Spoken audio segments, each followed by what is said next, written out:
meeting. I'm welcoming you all. Do we have any students on? We have one, yes. Great, progress. Okay. My name is Maura CK. I've been the forum chair of the students this past academic year, and I'm welcoming you all to the meeting.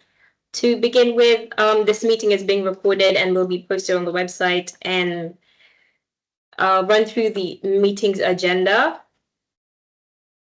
Our first point is to ratify the meetings from the previous student members meeting that was held on the 22nd of May last year, receiving a report from the trustees and financial statements of the year ending July 2024 and funding overview.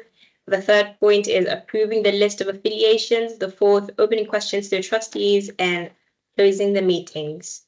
So we'll go on to our first point of the meeting, that is approving the minutes from last meeting.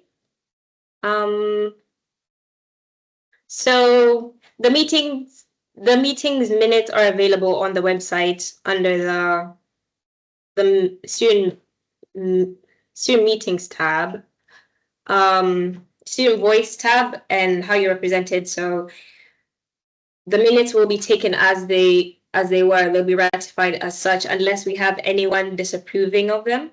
I'll give it 30 seconds. Is that okay? Great. Okay, they'll be taken as that, and then I guess I'll pass over to Angela then to go through the trustees report if we don't have anyone disapproving the minutes. Thank you, Maura. My name is Angie Novell. I'm the Chief Executive Officer at Falmouth and Exeter Students' Union, and I am going to be presenting the report of trustees and financial statements to this meeting. So just to give you a bit of background, the Student Union is a charitable incorporated organisation, and that's sometimes known as a CIO.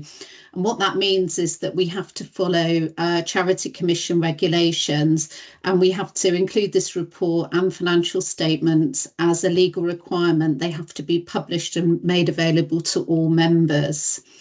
So finance information on the Student Union can be found on the Student Union website. If you go to your union and you look under governance, you will be able to find that information, and also on the Charity Commission website, so that it's published in two places.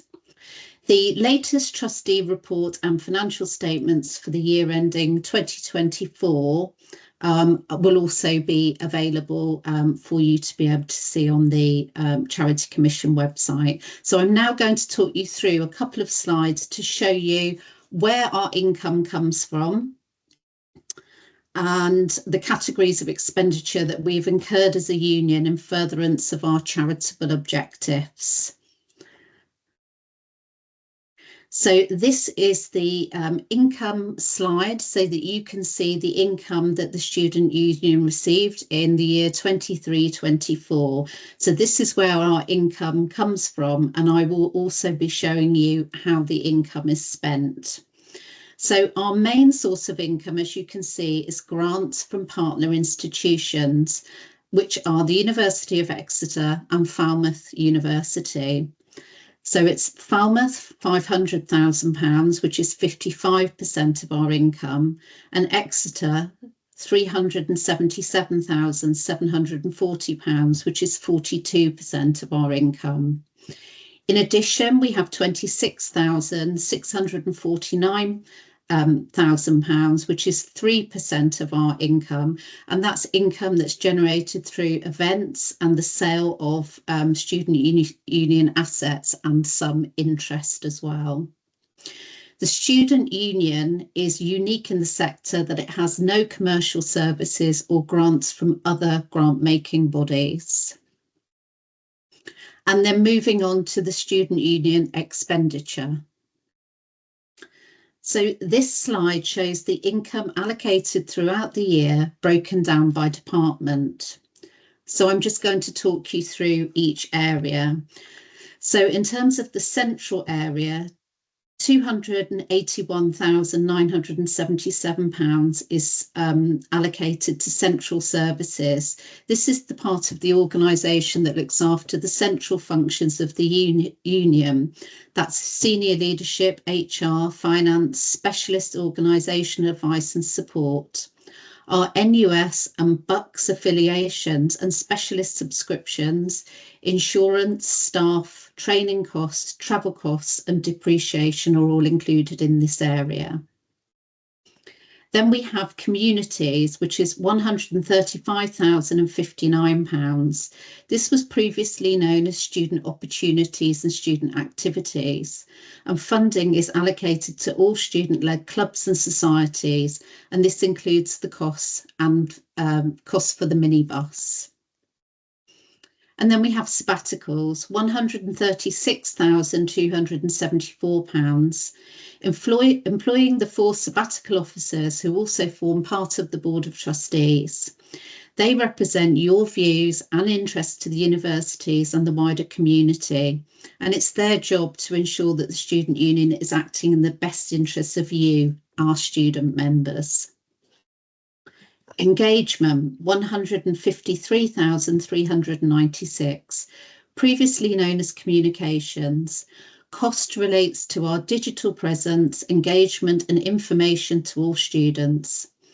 And this area enables students to be able to participate in our activities. Not all students are on campus or learn in person. Some of our students can be online, and this allows us to keep them up to date as well. Student engagement, £16,002. This is an important area for empowering students to create, learn and engage with a range of activities on and off campus. This area has become disbanded since this time and has become part of the new engagement team. Advocacy, £121,206. This area was previously known as advice, providing professional advice for students throughout the year, from specialist academic advice and representation through to housing, student finance and budgeting advice. Student voice, £36,137, provides representation, campaigning, lobbying and allied training, guidance and support for all of our students through effective student-led democracy.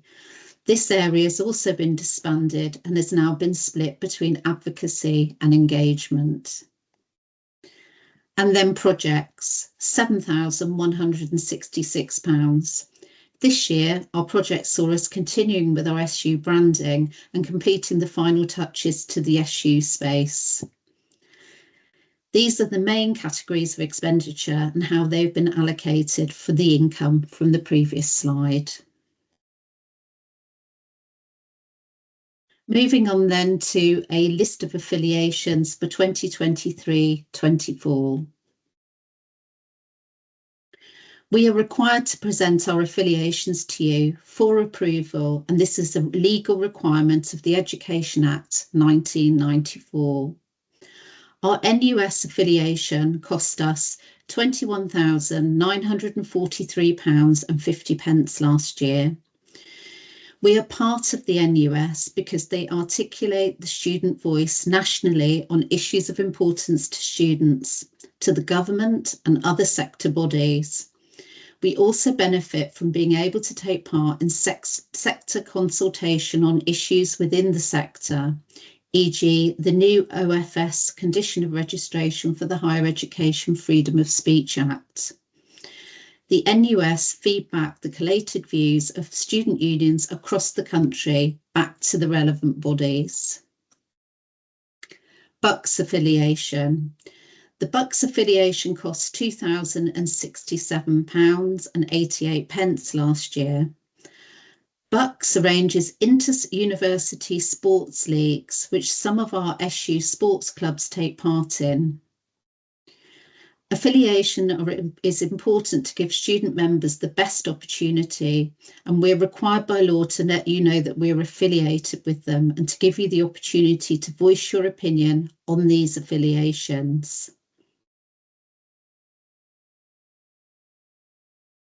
If we have no opinions, I was just going to say we'll take that as ratified if no one has anything to say otherwise.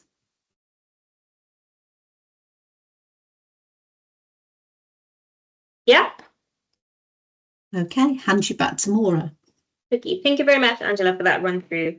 We'll then open the floor to any questions. Since no topics for discussion were received, the questions should be related to the trustees' report that has just been delivered.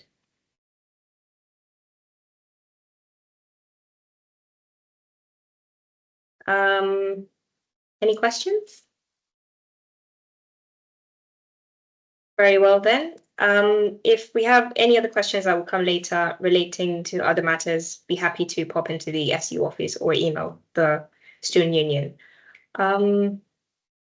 Since we don't have any other matters to discuss, we shall close this meeting. See you same time next year.